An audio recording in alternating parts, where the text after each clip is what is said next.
What's up, comic book fans? Pete here from Comic Books Transformed, where me and my good friend Brian over there discuss comics that have been adapted into movies and streaming shows. Today, we are very excited to talk about a new movie that's been out for a couple of weeks now. It's probably not even in theaters anymore, but we are talking about 2026's Masters of the Universe. Now, one thing I want to point out before we jump into this is in college, I was the editor in chief of a literary magazine for 3 issues, and one of them included a contest where if you could name all these Masters of the Universe figures that were on the cover of our second issue, then you could win a prize or whatever. And Brian was the one that won that prize. I remember that. I forgot about that. Wow. Yes, yeah. And I I think don't know what the prize was, but well, the prize was pretty lame. It was just that they talked about you in an article or something like that, and there was a picture of you. I think you were holding a Masters of the Universe figure. nice. And the picture you took, the lens flare lit up your glasses on one side, so you kind of looked like Cable. Nice.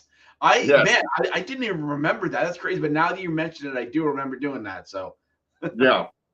Yeah. So Masters of the Universe, we talk about Transformers a lot because Brian and I deeply, deeply love Transformers. Talked about Ninja Turtles. I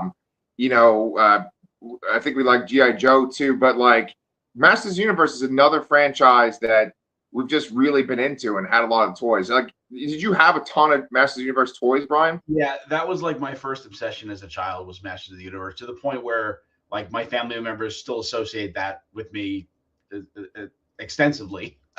So yeah, I had a lot back then. I don't have as many now, but I was probably at the time of that newsletter, I was collecting the 2000 cartoon line or so, but I don't have those anymore, unfortunately. So you collected He-Man figures before you collected Transformers? Well, He-Man was out before Transformers, so I mean, those came out closer to when I was born. I see. And the Transformers stuff didn't come out until '84. I was still only 3-4 years old, so I mean, Yeah. I just had them, I guess, and I guess I watched those cartoons. But yeah, I definitely was a fan back then, and I guess I would say I grew out of it for the most part. Where Yeah. Transformers had a bit of more of a lasting effect on me, I guess. And honestly, the franchise had a more lasting effect throughout my entire life. Where Masters of the Universe kind of has a lot of dips where they are just non-existent, really. Yes. So have you watched? I mean, we covered Masters of the Universe Revelation, and then we covered Masters of the Universe Revolution that was on Netflix a couple of years ago. Kevin Smith made this animated sort of sequel to the original cartoon. We covered that on this channel. You guys can check it out. But did you watch the He-Man show that was just prior to that? Not the other Netflix CGI show, but the other He-Man show? The one that was from the 2000s, the early 2000s. Yeah, that one was fantastic. Yeah. That one, Smith ones, yeah. yeah. And then, did you see the Dolph Lundgren movie in the theaters or no? Ooh, I definitely watched it many times as a kid. I don't remember if I saw it in the theater. Yeah. I know I saw Transformers in the theater. It's very possible I saw it, but I don't specifically remember. Okay. Is there a particular part of Masters of the Universe, lore or character, that you like the most? Oh man. As a kid, I always liked Stratos a lot, but they do nothing with him in anything. Yes. And I You took the toy. Yeah, I definitely had the toy. Yeah, and but I will definitely say that the last Kevin Smith series gave me a new appreciation for Man at Arms.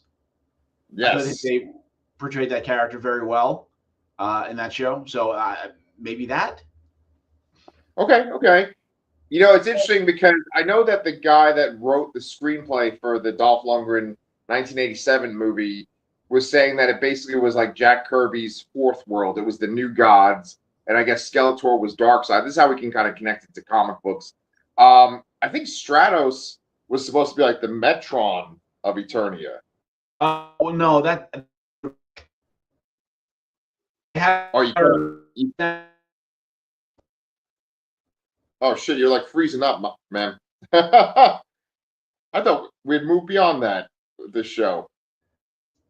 I guess Juneteenth we're just not having luck. Oh, are you there? I see you, but I don't see myself. Oh, okay. I hear you. Okay, okay, there we go. My internet's been really shitty the last week or two. Okay, you were talking about Stratos. Okay, that was probably one character I liked when I was younger, but they don't really do anything with that character at all. So you said that he was like the fourth world equivalent of Metron, but I think that's actually supposed to be Zodak, not Stratos. But their masks look similar, so. Okay, yeah, it probably is Zodak. Yeah. So I mean, we've gone a good almost 6 minutes talking about like He-Man related stuff, but we haven't talked about this movie. You've seen this movie once in the theaters? Twice, actually. Nice. Okay, good. I've seen it twice too, and I don't know if it had the same effect on you, but the first time I saw it, I was bothered by certain things, and I was like, I don't know how to feel about this. I maybe would give it like a 7.5. The second time I saw it, I liked it a lot more. What about you? Yeah, I keep it in that kind of like 7.5 range both times, I think. I did like it a lot. I thought I was a little confused by the inclusion of all the ramming and fisting jokes. Yes. I didn't know how that fit in with whatever kind of vibe they were going with. Right. Yeah, like I guess this movie was made with, people that grew up with it, who are adults now, that wanted to see an updated version of that cartoon, which I don't think the original cartoon aged all that well. No. Compared to others from the 80s, because this really was one of like the first big 80s cartoons, I'd say. Yes. No, I mean, like, one of the reviews I saw before I went to go see it was like a 5-sentence review or whatever. They were like, "We have Marvel at home, honey," or something like that, right?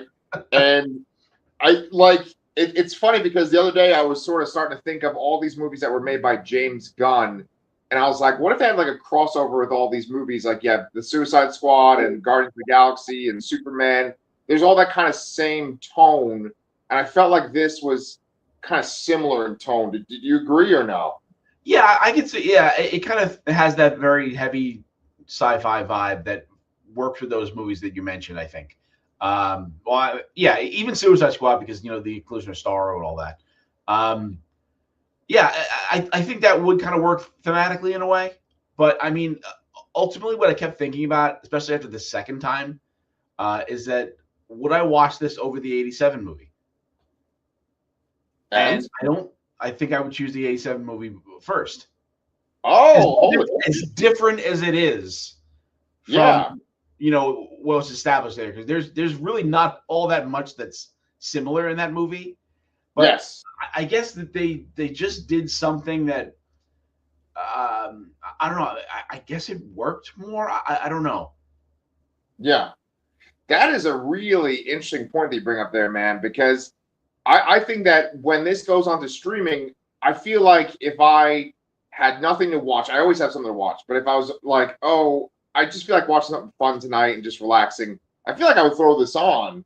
And I also think that like if my kids weren't opposed, that I would show them this because I think they would like it more than like anything I suggest, like Star Wars or a Marvel movie. They're like, no, Marvel sucks, blah. But like, if I can get that crack in their armor, I think they would watch this and enjoy it. Like the '87 movie, I think they would just make fun of the whole thing. Yeah, well, okay. In that regard, I would definitely put this movie ahead of that. But I think for me personally, I would rather watch the '87 movie. I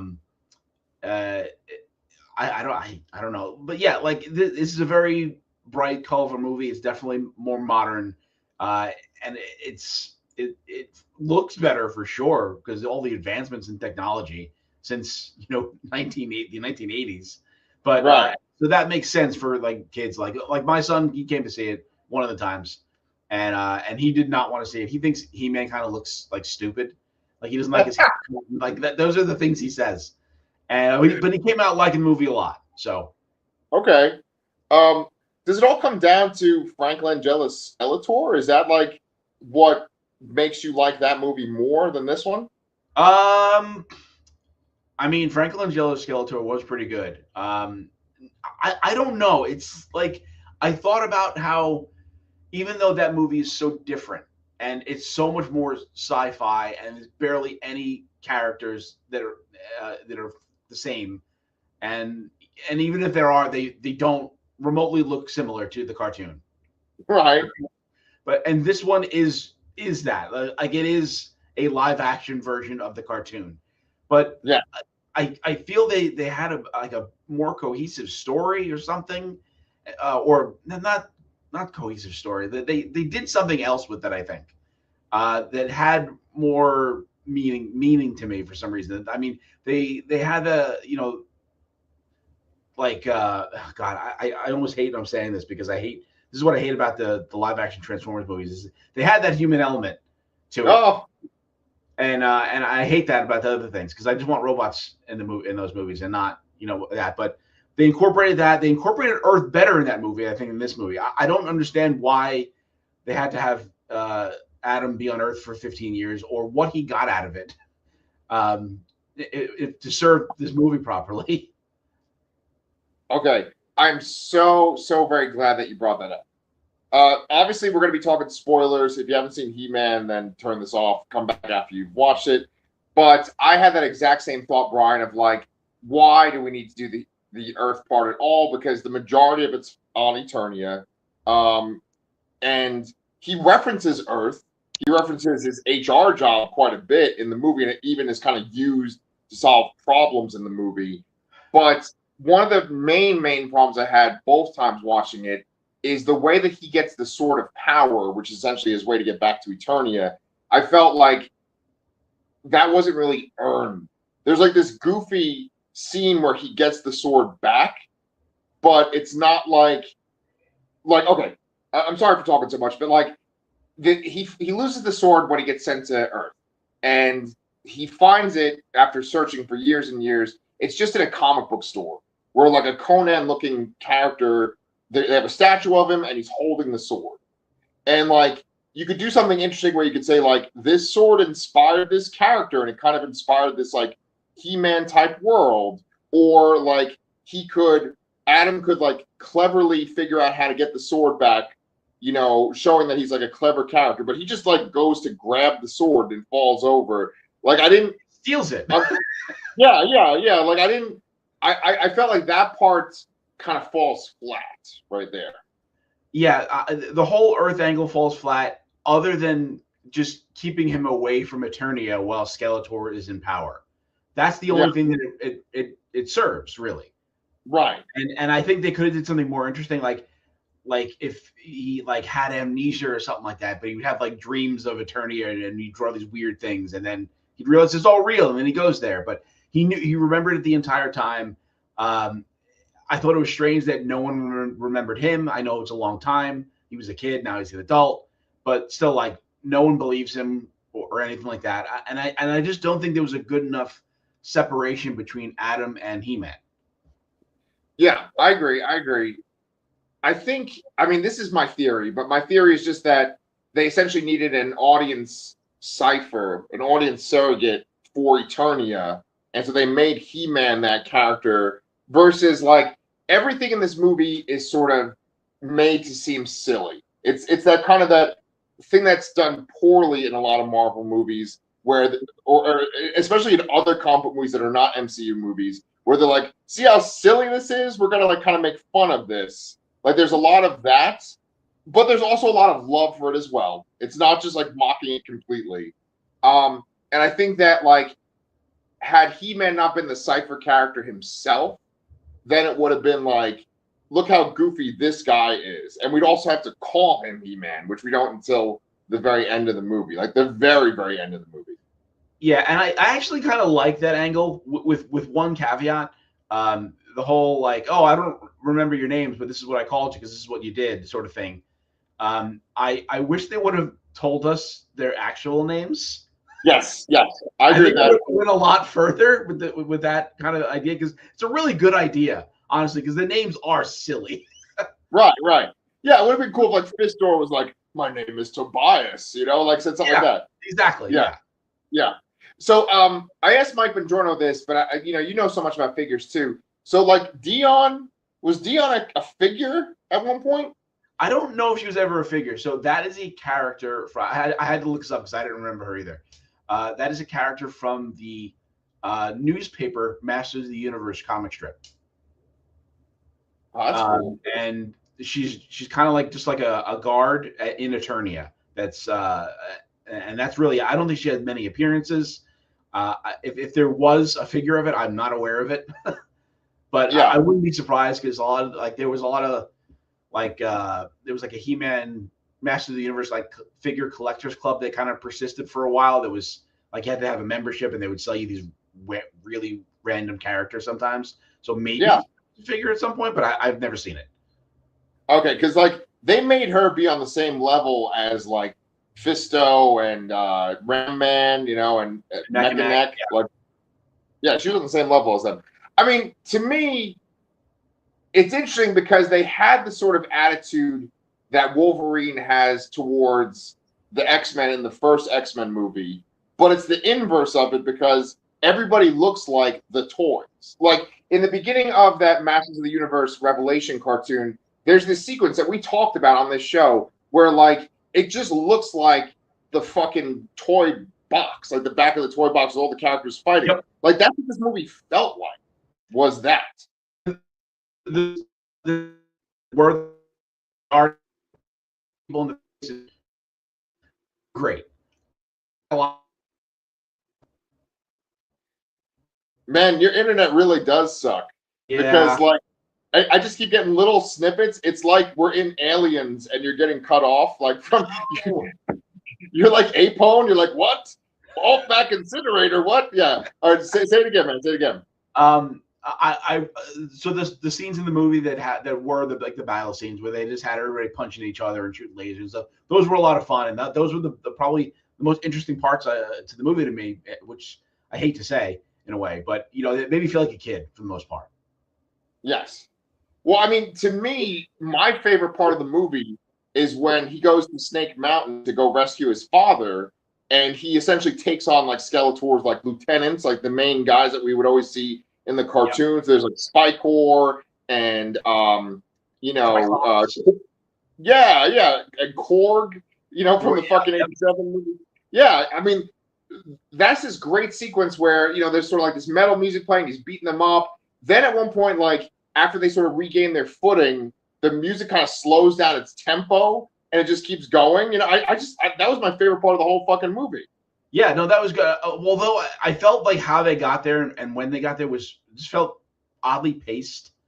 Yeah, yeah. I mean, and just the fact that he was only He-Man twice in the movie too was strange to me.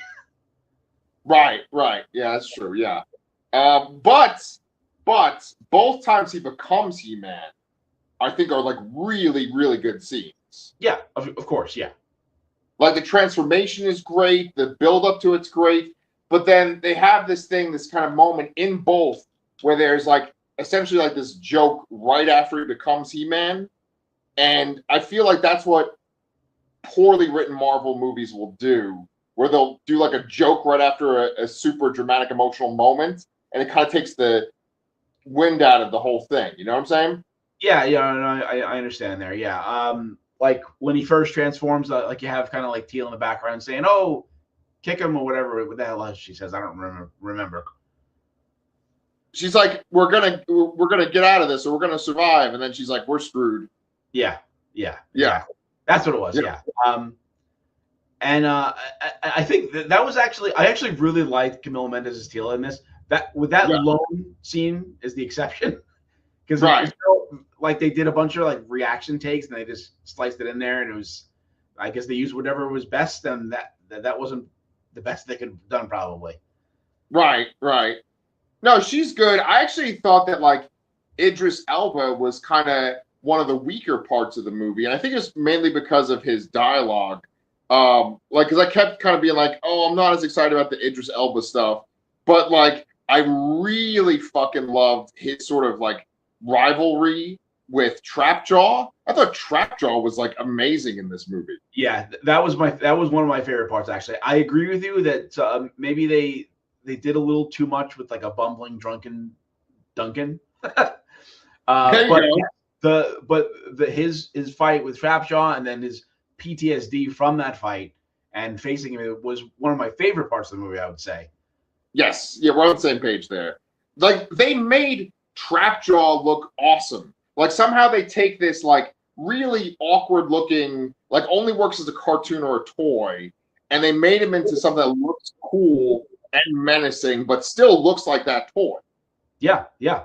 No, yeah, the designs for the characters were all fantastic. I think they were all well updated and not like too weird looking, I guess. As I would say, for if I was talking about like if we watched, this is the first time we watched Michael Bay's Transformers. Like those designs do not look like those characters really, but these do look like modern versions of those characters. Yes, yes. I mean, okay, like Trapjaw is awesome, and now I need to talk about the elephant in the room. I think the best part of this fucking movie is Jared Leto's Skeletor. Yeah, I agree. He was fantastic. That's exactly the angle they needed to take with him, and it fit very well for the overall vibe of the movie, which is that kind of like goofiness. But it really felt like the He-Man sort of thing evolution into like that, and is complete opposite of Frank Langella's Skeletor, really from the '87 movie. But yeah, I mean, the good. I'm sorry. Just they went so over the top with it, like he's waking up on the slab with the sheet over him, and then all the scenes in the end where he's like in He-Man's mind and he's got the suit on, he's lifting weights, and all that was just fantastic. It worked very well. I some people I saw it with had mixed reactions about Evil Lynn, so there was a little over the top, which I was kind of worried about, and I kind of agree with it to an extent, but I think it still worked with this version of Skeletor. Yes. No. Yeah. Yeah. I like that. Like she kind of knows he's a buffoon, but then he's also menacing. Like there's a couple of scenes where he like grabs her and her skin starts to like get discolored because of his touch. Yes. Just kind of alluding to how powerful he is. What I loved so much was just how emotive his skeleton face was. And if they added those little glowing orbs in his eye pockets, because the cartoon Skeletor doesn't have those, but I felt like they sort of like gave off this feeling of like inner power, but then they just also helped with his overall emoting, which I just thought it was such a physical performance. Yeah, no, I agree with that. And I, especially with this version, I really feel like Skeletor is just a skull in this, which is not the case in anything. I'm guessing they're not going to make anything more. Yeah, and I imagine if they were, I don't think Jared Leto would want to be a part of it because he seems to be completely absent from any marketing whatsoever, which maybe it was intentional, but I had heard rumors that he wasn't happy with something about the production. And maybe the fact that he was a skull the entire time and they don't show his face the entire time could be that. Yeah, what's interesting about Skeletor is that like. There's multiple origins for him, right? Depends on which version of He-Man you watch. And like the original, it's like he's a demon from another dimension. And then in that 2000s version, I think he's like the king's brother, right? And then he's Keldor. Keldor, yeah. I don't remember if he's the king's brother or whatever. But yeah, there's been a bunch of variations on his origin for sure. But like there wasn't like a sequence where they showed like a Jared Leto that was blue. And then all of a sudden, like, he got the skull face and stuff. They don't go into his origin at all. It's very ambiguous as to, like, what he is. Yeah. And that's fine. Like, it's not necessary for the movie. It would just kind of slow the pacing of the movie down. But, I mean, maybe that's it. Like, because you could easily say that's another actor. Like, you could say that's not Jared Leto, and people would be like, they would believe it. Yeah, no, especially with the vocal effect too, which on occasion I had trouble understanding, not all the time, but sometimes. So yeah, you probably could just have a voice actor come in there and just have a stand-in. Like I don't think you necessarily needed Jared Leto for that, I guess. But Skeletor was probably the most entertaining part of the movie. Fuck yeah. So I mean, like, I enjoyed it in general. Really, it comes out of the gate just like super strong. Like when they show all the different companies that made it, including Amazon and then Mattel, of course, they play this theme that they play a couple of times throughout the movie, and the theme is just this sort of like metal, kind of proggy, kind of sounding theme. Yeah, And I almost got like a Manowar kind of vibe from it. exactly, Man of War, and it was just great. He does this little summary of Eternia, and the music sort of matches each moment that he's summarizing it. I really love the beginning of the movie. I was like, okay, I'm down. And then he ends up on Earth, and that's when it really starts to feel awkward.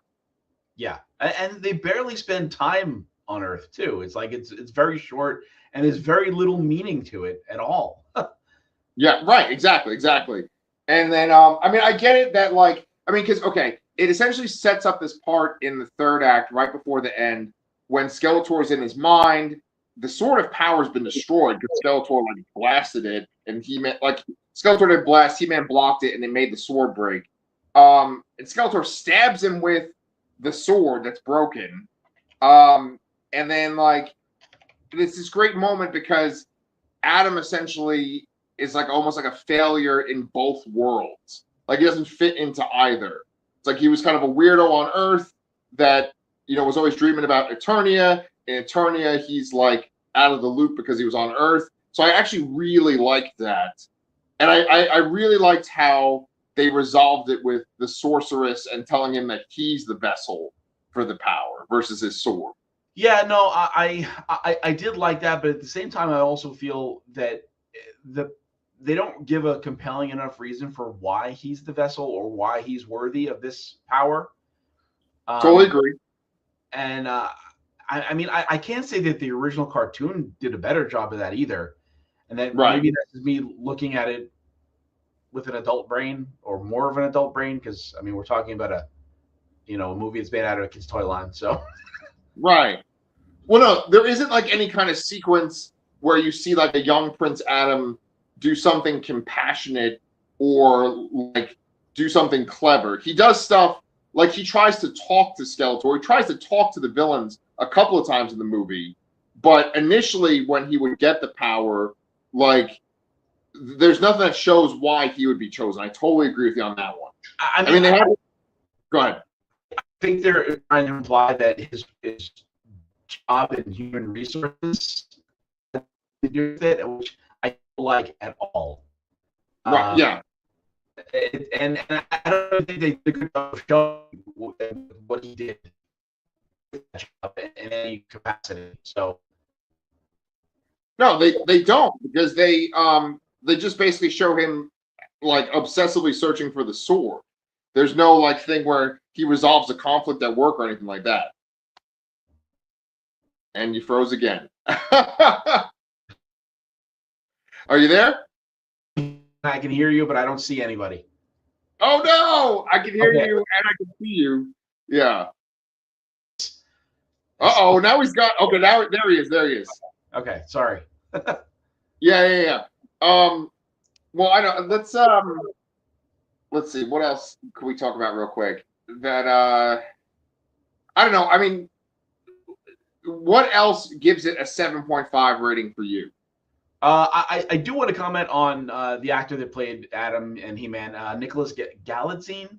I thought he did a really good job. I think it's a really tough role to pull off. I do think there needs to be that more of a differentiation between Adam and He-Man, but I mean, maybe there's an excuse there, like he wasn't, because he was away from Eternia so long, and they kind of hint at the end where he runs off to change.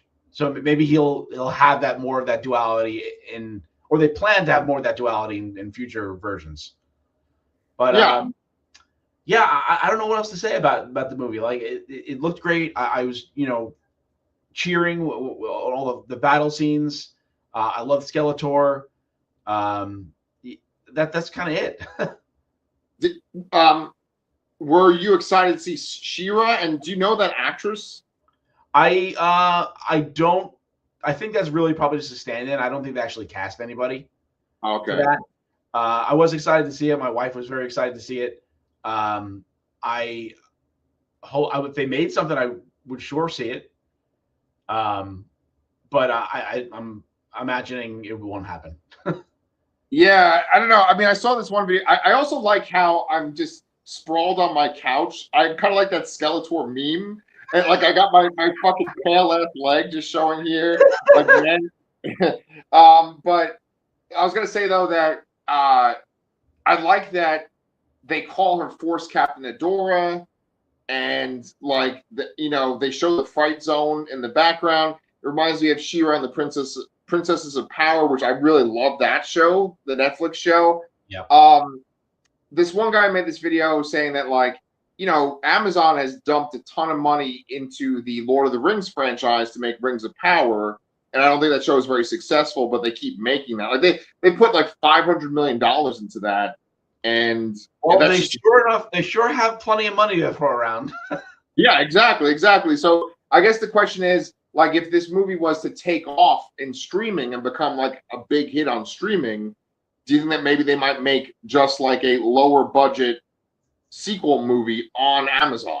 It's potential. I think there's potential there. I mean, Amazon even said that it did what they wanted, which I don't know how.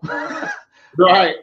It barely made more than movies that came out 2 and 3 weeks prior to that. That was its opening weekend.